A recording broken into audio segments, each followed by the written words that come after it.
Okay, this is going to be the last video in the series, and I would be remiss if we did not talk about the hydration and fat matrix, because this is absolutely essential to crust texture, and not only the texture of your pizza crust. Again, I told you earlier that once you learn a lot of these methods and techniques, you can take this skill and apply it across the board to lots of other types of recipes way past pizza dough. So let's dive in.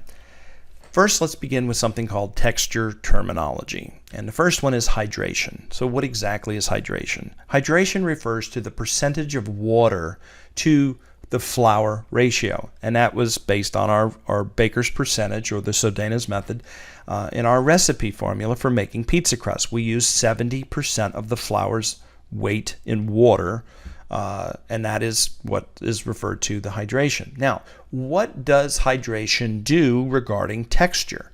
Well, it affects the crumb. And if you look at these two different types of breads, you'll notice that one is super light, open, airy, whereas the other is closed, smaller, dense, and it's definitely much heavier if you were to weigh one loaf versus the other loaf.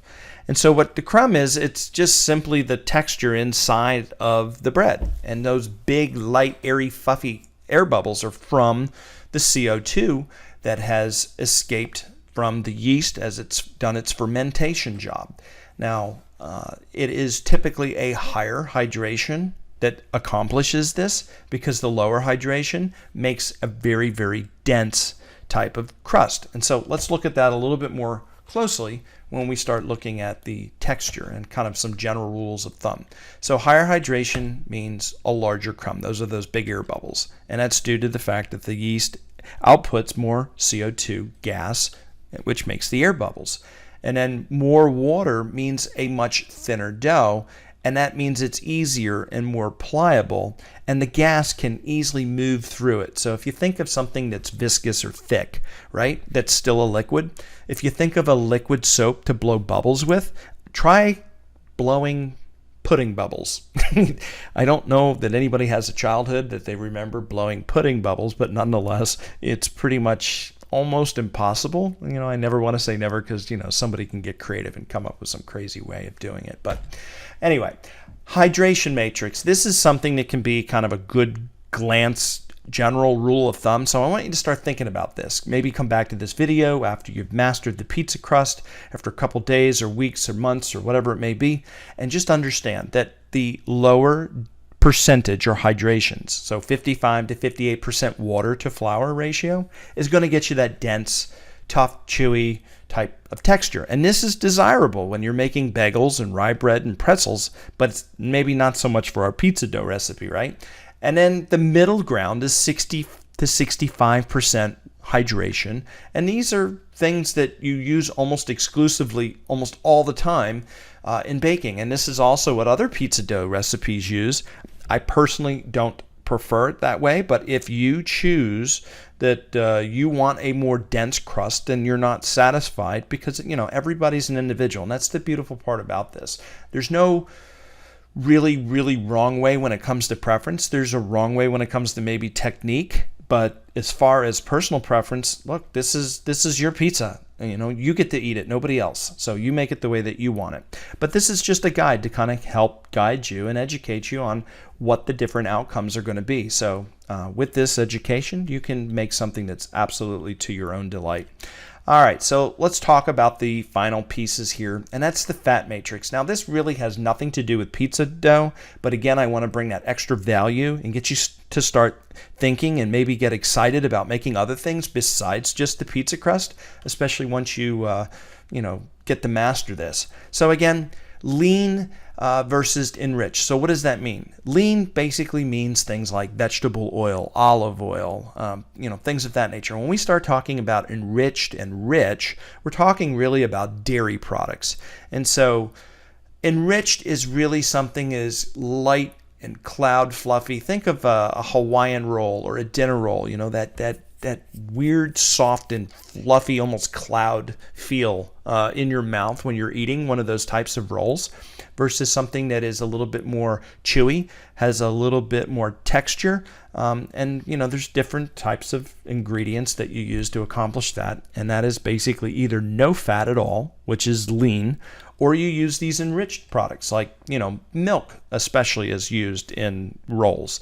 Now on the flip side, if you want to get super, super rich and use tons and tons of butter, you get a light and flaky. Start thinking of biscuits and brioche and croissants and puff pastry. These are super rich because they use a ton of butter and fat in those recipes.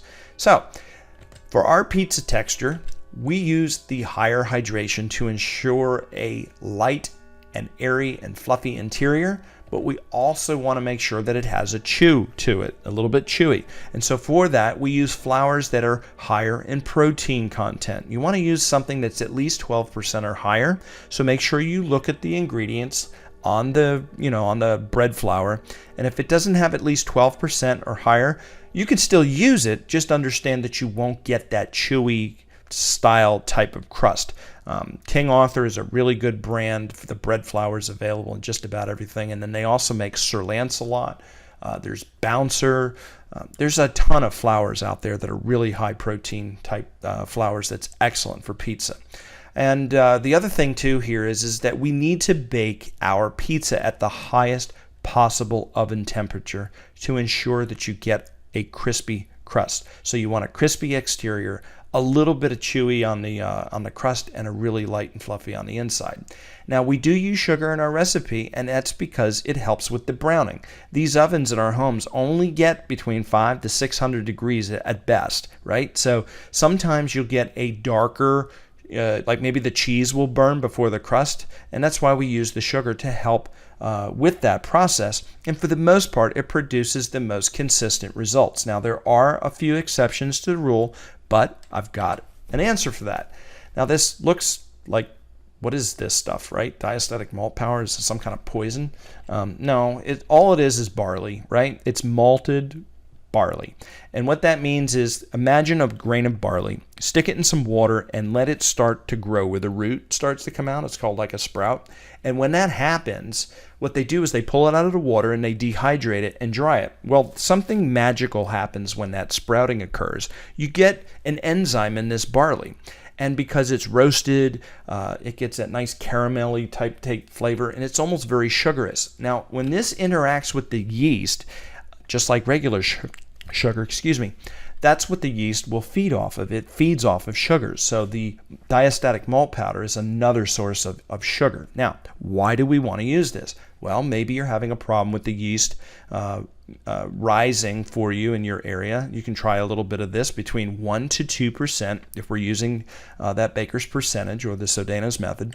The other thing is it helps to provide a lovely brown crust. Now, on the flip side, you will not want to use this if your crust is already burning, because if we're getting too dark to your liking. Adding this is only going to make that worse. This is used for ovens or altitudes where, again, the cheese maybe will be done before the crust and you want the crust to be a little bit more brown. Now, on the flip side, this is a negative, or it could be a positive depending on your personal preference. But know that the chewiness in the crust, the crispiness of the crust, is going to be diminished by using this extra optional ingredient.